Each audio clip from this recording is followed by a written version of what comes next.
Chilli powder, ಸಖತ್ ಖಾರ ಬಣ್ಣ ಮತ್ತು ರುಚಿ ಆಚಿ ಚಿಲ್ಲಿ ಪೌಡರ್. ಕೆಂಪುಕೋಟೆ ಬಳಿ ಕಾರು ಸ್ಫೋಟ ಪ್ರಕರಣ. ಸ್ಫೋಟ ನಡೆದ ಜಾಗದಲ್ಲಿ ಸಿಸಿಟಿವಿಗಳ ಪರಿಶೀಲನೆ. ಸುಮಾರು 200ಕ್ಕೂ ಹೆಚ್ಚು ಸಿಸಿಟಿವಿಗಳ ಪರಿಶೀಲನೆ. ಬ್ಲಾಸ್ಟ್ ಆದಂತ ಕಾರಿನ ಸ್ಟೀರಿಂಗ್ ವೈರ್ಗಳನ್ನ ವಶಕ್ಕೆ ಪಡ್ಕೊಳ್ಳಲಾಗಿದೆ. ಬ್ಲಾಸ್ಟ್ ಆದಂತ ಸ್ಥಳಕ್ಕೆ ಈಗಾಗಲೇ ಅಧಿಕಾರಿಗಳು ಭೇಟಿ ನೀಡಿ ಇಂಚಿಂಚು ಮಾಹಿತಿಯನ್ನ ಕಲೆ ಹಾಕ್ತಾ ಇದ್ದಾರೆ.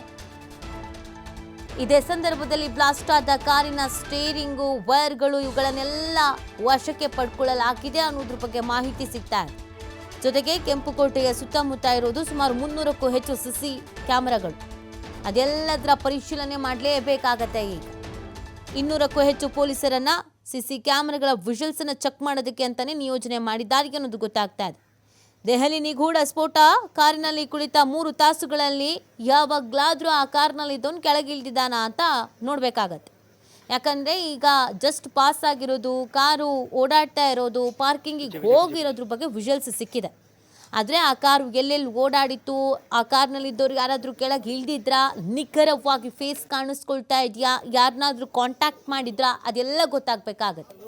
ಹಾಗಾಗಿ ಪೊಲೀಸರು ಇದೀಗ ಅಲರ್ಟ್ ಆಗಿದ್ದಾರೆ. ನೀವು ದೃಶ್ಯದಲ್ಲಿ ಗಮನಿಸ್ತಾ ಇದ್ದೀರಾ, ಆ ಘಟನೆ ನಡೆದಂಥ ಸ್ಥಳದಲ್ಲಿ ಎಲ್ಲವನ್ನ ವಶಕ್ಕೆ ಪಡ್ಕೊಳ್ತಾ ಇರೋದು.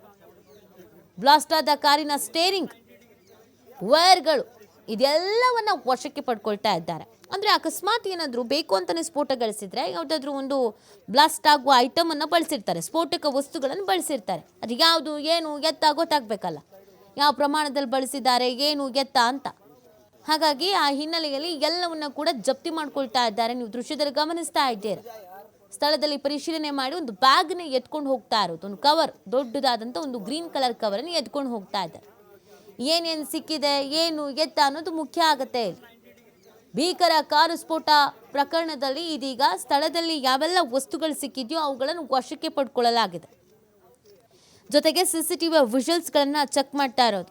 13 ಮಂದಿ ಈಗ ಸದ್ಯಕ್ಕೆ ಮಾಹಿತಿ ಸಿಗ್ತಾ ಇರೋ ಪ್ರಕಾರ 9 ಮಂದಿ ಸಾವನ್ನಪ್ಪಿದ್ರು ಅಂತ ಹೇಳ್ತಾ ಇದ್ರು. ಸಾವಿನ ಸಂಖ್ಯೆ ಒಂದೊಂದು ಏರಿಕೆ ಆಗಿದೆ ಅಂತ ಹೇಳ್ತಾ ಇದ್ದಾರೆ. 20ಕ್ಕೂ ಹೆಚ್ಚು ಮಂದಿ ಗಾಯಗೊಂಡಿದ್ದಾರೆ ಅನ್ನೋದು ಹೇಳ್ತಾ ಇದ್ದಾರೆ. ಇನ್ನು ಈ ಕಾರಿನ ಚಲನವಲನ, ಪೊಲೀಸರಿಗೆ 1 ನಿಮಿಷದ ಸಿಸಿಟಿವಿ ವಿಡಿಯೋ ಸಿಕ್ಕಿದೆ. ಅದು ಕಾರು ಬದರ್ಪುರ್ ಗಡಿಯ ಮೂಲಕ ಹಾದು ಹೋಗೋದು ಸ್ಪಷ್ಟವಾಗಿ ತೋರಿಸುತ್ತೆ. ಇನ್ನೊಂದು ವಿಡಿಯೋದಲ್ಲಿ ಚಾಲಕನ ಕೈ ಕಿಟಕಿಯಿಂದ ಹೊರಗೆ ಚಾಚಿರೋದು ಗೊತ್ತಾಗತ್ತೆ. ಆ ಕಾರ್ನಲ್ಲಿ ಒಳಗಡೆ ಇದ್ದವರು ಎಷ್ಟು ಮಂದಿ, ಅವ್ರುಗಳು ಯಾರನ್ನು ಭೇಟಿ ಆಗಿದ್ರು, ಯಾರ್ಯಾರನ್ನು ಕಾಂಟ್ಯಾಕ್ಟ್ ಮಾಡಿದ್ರು, ಎಲ್ಲೆಲ್ಲಿ ಹೋಗಿದ್ರು, ಇದೆಲ್ಲವೂ ಕೂಡ ಗೊತ್ತಾಗಬೇಕಾಗತ್ತೆ. ಆ ಹಿನ್ನೆಲೆಯಲ್ಲಿ ಇದೀಗ ತನಿಖೆಯನ್ನು ಚುರುಕುಪಡಿಸಿರೋದು. ಘಟನಾ ಸ್ಥಳದಲ್ಲಿ ಒಂದಷ್ಟು ವಸ್ತುಗಳಂತೂ ಸಿಕ್ಕಿದೆ, ಅವುಗಳನ್ನು ವಶಕ್ಕೆ ಪಡ್ಕೊಂಡಿದ್ದಾರೆ ಅನ್ನೋದು ಗೊತ್ತಾಗ್ತಾ ಇದೆ. ಬ್ಲಾಸ್ಟ್ ಆದಂಥ ಕಾರ್ ಏನಿತ್ತು, i20 ಕಾರು, ಹುಂಡೈ i20, ಅದರ ಸ್ಟೇರಿಂಗು ವೈರ್ಗಳು ಇವುಗಳೆಲ್ಲವನ್ನ ವಶಕ್ಕೆ ಪಡ್ಕೊಂಡಿದ್ದಾರೆ ಅನ್ನೋದು ಮಾಹಿತಿ ಸಿಗ್ತಾ ಇದೆ. ಹಾಗೆಯೇ ಈ ಘಟನೆ ನಡೆದ ಸುತ್ತಮುತ್ತದಲ್ಲಿರುವಂಥ 200ಕ್ಕೂ ಹೆಚ್ಚು ಸಿಸಿ ಕ್ಯಾಮೆರಾಗಳು ಅವುಗಳನ್ನು ಪರಿಶೀಲನೆಗೆ ಒಳಪಡಿಸಿದ್ದಾರೆ.